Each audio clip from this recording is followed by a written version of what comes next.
आज इस वीडियो में हम फिजिक्स का न्यू चैप्टर स्टार्ट करेंगे जिसका नाम है लाइट रिफ्लेक्शन एंड रिफ्रैक्शन। ठीक है, तो रिफ्लेक्शन के बारे में आपने 9th क्लास में थोड़ा बहुत पढ़ रखा है। आज हम उसके बारे में उसकी फुल डिटेल में स्टडी करेंगे और रिफ्रैक्शन को भी पढ़ेंगे। ठीक है, तो वीडियो शुरू करने से पहले जिन्होंने अगर चैनल को सब्सक्राइब नहीं किया तो सब्सक्राइब ज़रूर कर दें क्योंकि आप हमारे चैनल से साइंस का फुल कोर्स पढ़ पाएंगे। आज का वीडियो स्टार्ट करते हैं।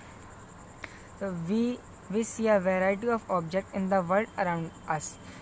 हम अपने आसपास जो ऑब्जेक्ट की इतनी वेराइटी है वो देखते हैं। However we are unable to see anything in dark room. हम जो चीज़ों को देखते हैं वो किस में देखते हैं, यानी वो रोशनी में देखते हैं। हम उसको अंधेरे में नहीं देख सकते, डार्क रूम में नहीं देख सकते। On lighting up the room things become visible. जब हम रूम की लाइट ऑन करते हैं तो जो चीज़ें हमें वो दिखाई देने लगती हैं। वाट मेक्स थिंग विजिबल। ऐसी क्या चीज़ है जो चीज़ों को विजिबल बनाता है, इसके पीछे क्या कारण है जिसकी वजह से हम चीज़ों को देख पाते हैं। वही पढ़ेंगे। ड्यूरिंग द डे यानी दिन के time the sunlight help us to see object. दिन के समय क्या होता है, जो सनलाइट पड़ती है, सन की जो रेज आती हैं वो हेल्प करती है हमें किस में, हम ऑब्जेक्ट को क्लियरली देख पाएँ। ठीक है, an object reflect light that fall on it. This reflected light when we receive our eyes enable to see things. अब ये क्वेश्चन था what make things visible, यानी ऐसी क्या चीज़ है जो चीज़ों को विजिबल बनाती है। यहाँ इसका आंसर लिखा हुआ है an object reflect light that fall on it।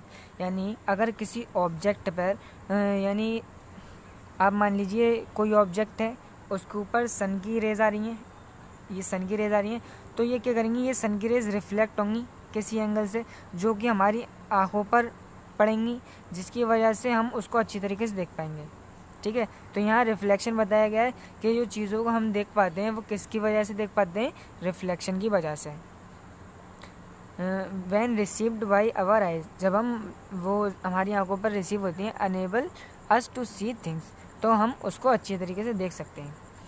We are able to see through transparent medium as light is transmitted through it.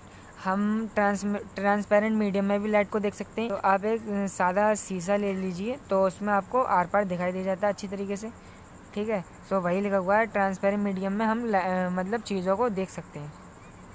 There are number of common wonderful phenomena associated with light such as image formation by mirror, the twinkling of star, the beautiful color of rainbow, bending of light by medium and so on। हमारे जो nature है उसमें बहुत सारे ऐसे phenomena होते हैं जैसे इमेज का फॉर्मेशन होना और जो हमारे स्टार हैं उनका चमकना। ठीक है, और जो रेनबो है उसके ब्यूटीफुल 7 कलर दिखना और bending of light so on. ये सब हम देख पाते हैं। Study of the property of light help us to explore them. अब जो इसकी स्टडी होती है प्रॉपर्टी ऑफ लाइट की, उसकी वजह से हम इनको अच्छी तरीके से जान पाते हैं। By observing the common optical phenomena around us. हम कुछ जो अपने आसपास जो कॉमन ऑप्टिकल फिनोमेना होते हैं उनको ऑब्जर्व करते हैं। We may conclude that light seem to travel in straight line. हमें यहाँ पर एक चीज़ पता लगी कि लाइट जो है वो स्ट्रेट लाइन में ट्रेवल करती है। लाइट जो है वो स्ट्रेट लाइन में ट्रेवल करती है। ठीक है, अब ये हमें कैसे पता लगा कि लाइट जो है स्ट्रेट लाइन में ट्रेवल करती है। यहाँ लिखा तो है कि लाइट जो है स्ट्रेट लाइन में ट्रेवल करती है। ठीक है, अब हम वो पता लगाएंगे कि हमें कैसे पता लगेगा कि जो रे ऑफ लाइट है वो स्ट्रेट लाइन में ट्रेवल कर रही है। The fact that a small source of light cast a sharp shadow of an opaque object point to this straight line path of light usually indicated as a ray of light। हम ये कैसे पता लगाएंगे। मान लीजिए ये ray of light है, अब हमने बताया भी कि ये स्ट्रेट लाइन में ट्रेवल करती हैं। ठीक है, अब आप कैसे पता लगाएंगे कि ये स्ट्रेट लाइन में ट्रेवल कर रही हैं। आप क्या करिए, इसके बीच में कोई ऑब्जेक्ट ला के रख दीजिए। तो अब ये क्या करेंगी, उसके पीछे ऑब्जेक्ट की शेडो बनाएंगी। ठीक है, अगर वो शेडो बन रही है तो लाइट जो है वो स्ट्रेट लाइन में ट्रेवल कर रही है, यानी कि हमारा जो इसमें लिखा हुआ है वो बिल्कुल करेक्ट है कि लाइट जो है स्ट्रेट लाइन में ट्रेवल करती है क्योंकि वो ऑब्जेक्ट के पीछे उसकी शेडो बनाती हैं। सो आगे देखते हैं। In this chapter we shall study the phenomena of reflection and refraction of light using the straight line propagation of light.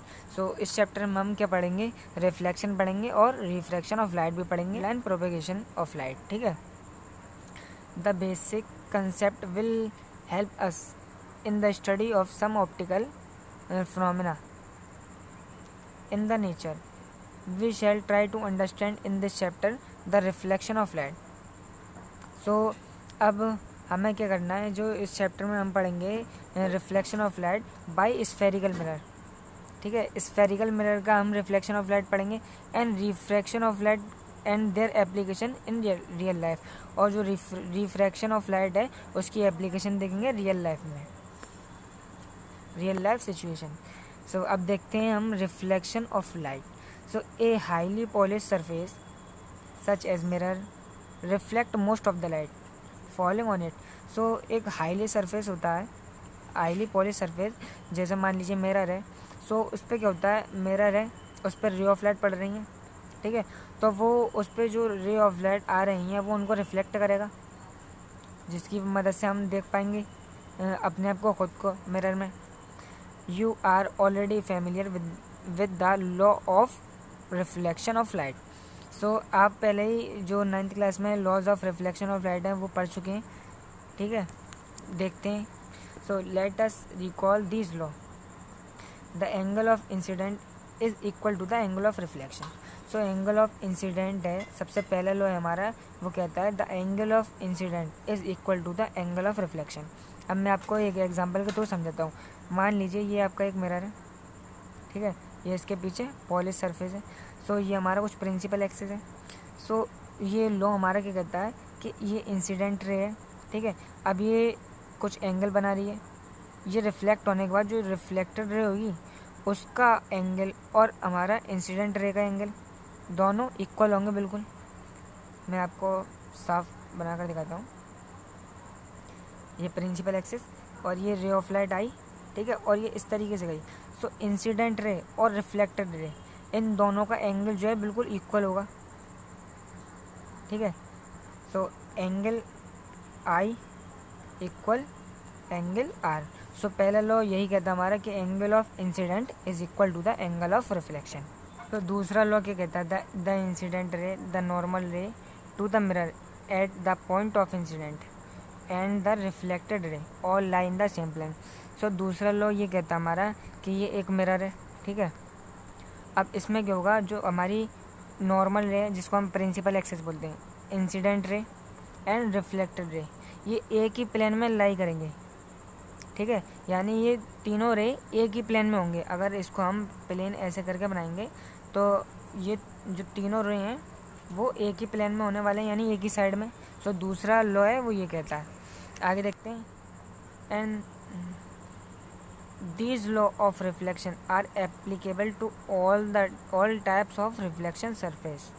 so ये जो लॉ हैं वो all type reflecting surface पे applicable हैं, including spherical surface, यानी spherical surface में भी applicable है। you are familiar with the formation of image। so आप जो हैं formation of image से familiar हैं बाय ए प्लेन मिरर। किससे, वो प्लेन मिरर से। प्लेन मिरर तो आप जानते होंगे, जो आपका जो घर का शीशा होता है उसको हम प्लेन मिरर बोलते हैं।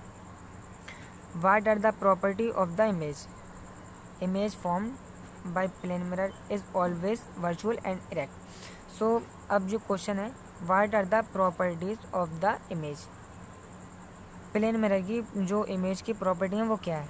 ठीक है, image form by a plane mirror is always virtual and erect.